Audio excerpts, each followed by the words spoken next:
Hey folks, Kevin Majeski here, and I'm sharing the screen today with Jada Sparks Green. How are you, Jada?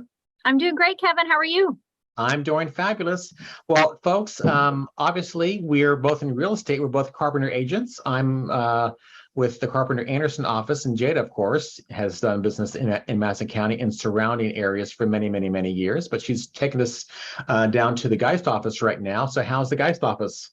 Ah, we're booming. We were Susan? just having some construction, adding some offices for our new agents today. So it's been an exciting day. Awesome. So seeing some growth there. Well, it's been a season of growth in real estate for sure.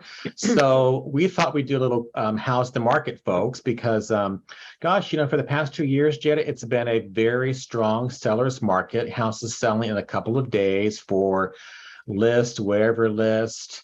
Got to get your buyers in, get the offers written. It's been bing, bing, bing. It's been a Um, frenzy. yeah. So how's the market? The market hasn't changed, has it, Jada? Since I think it's your definition of change. a little bit, Um, yeah, I think that yes, it is not the same as it was a couple months ago.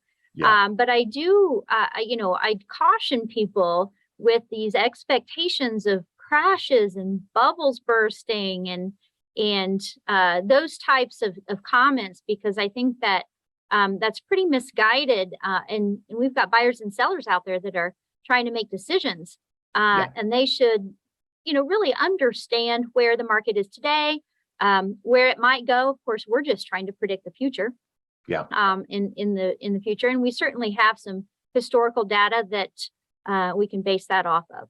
yeah. Well, so I do have some stats, and we can kind of certainly kind of show those. But I think that the high level view of how's the market, generally speaking, it's still pretty good. It's a great I would say market it's great. for both buyers and sellers, right? Mhm. Yes. And for sellers, it's because we certainly have been experiencing the past couple of years a very high active market because we have a lot of buyers, and so those buyers aren't just kind of going away. This challenge that we've had for buyers and sellers navigating the market has been really based on lack of inventory, and Hmm. with rates being so crazy low, that's really accelerated the wholesaling process for buyers.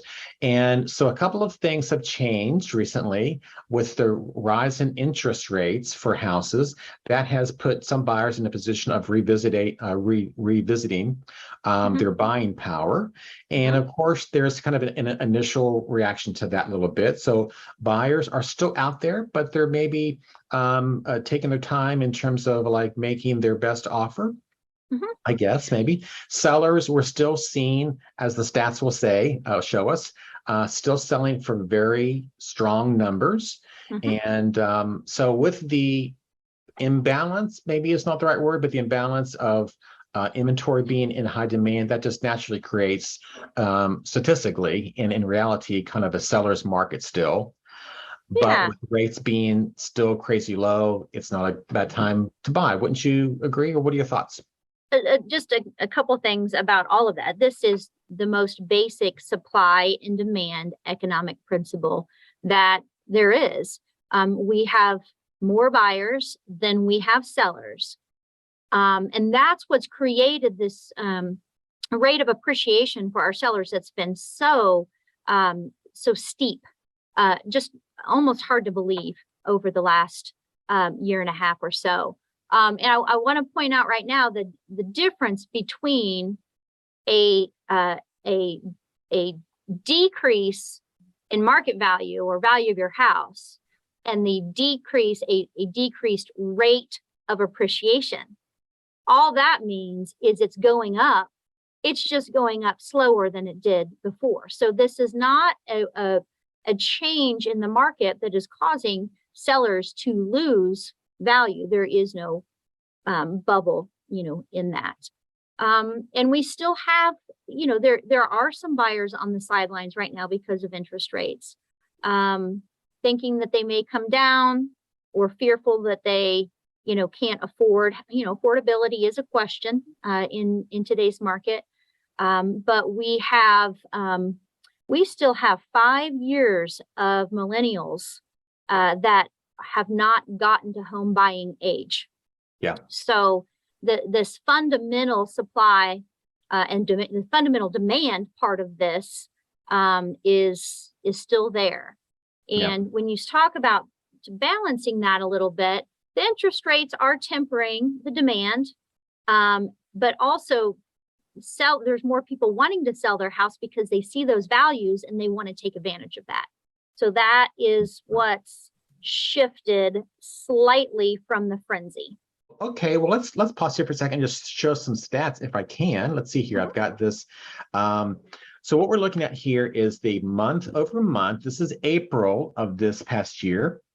So we're seeing here as of April, the stats would say down here at the bottom, the absorption rate, 0.7 down at the very bottom, which means what, Jada? It just means you've got, if you sold every house that was out there, it would take 0.7 months. Yeah. So we have less than 1 month's inventory.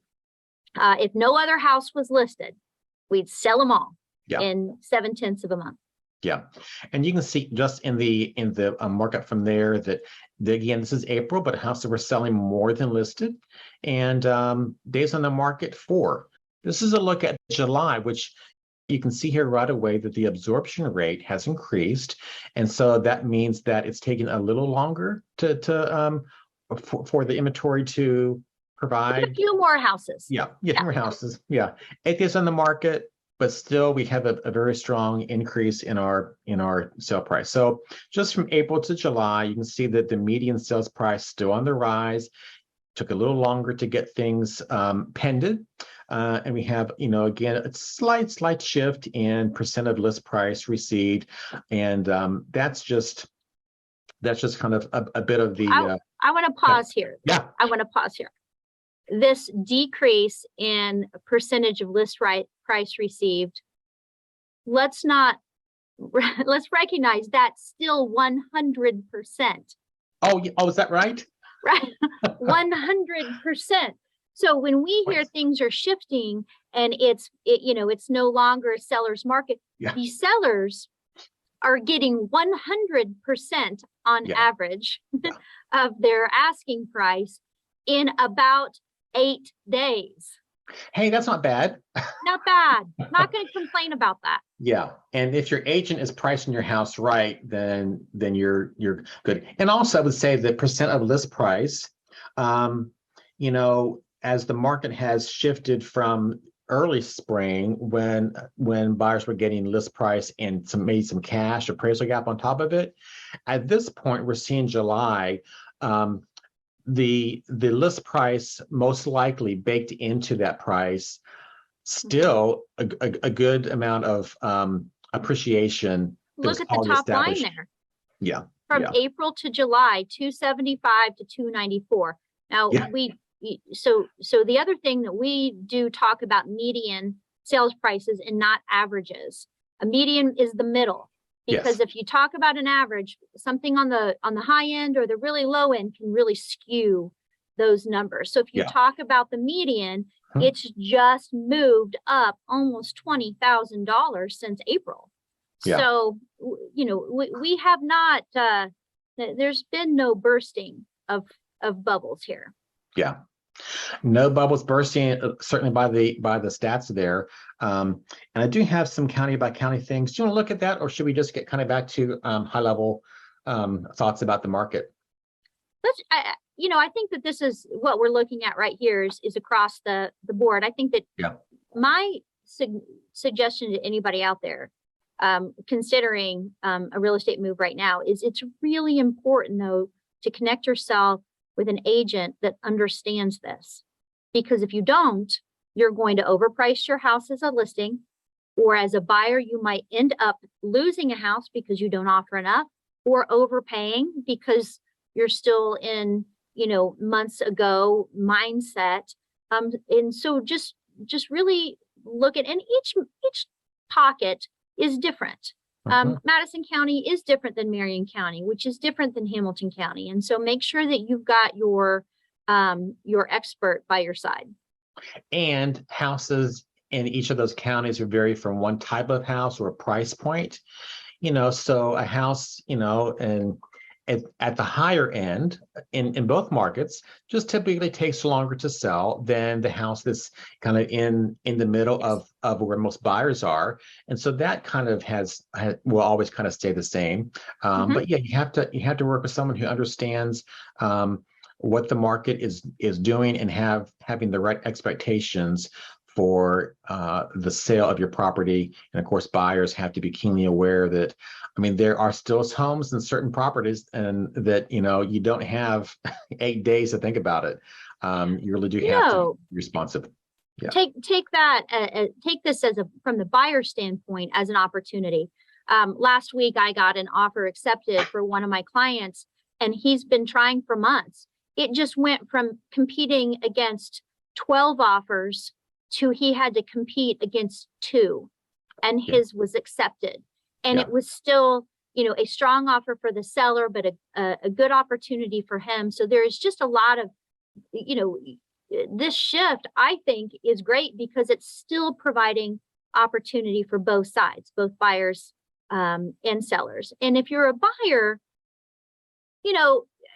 people are on the sidelines waiting for finding out what's going to happen to interest rates. Are they going to come back down?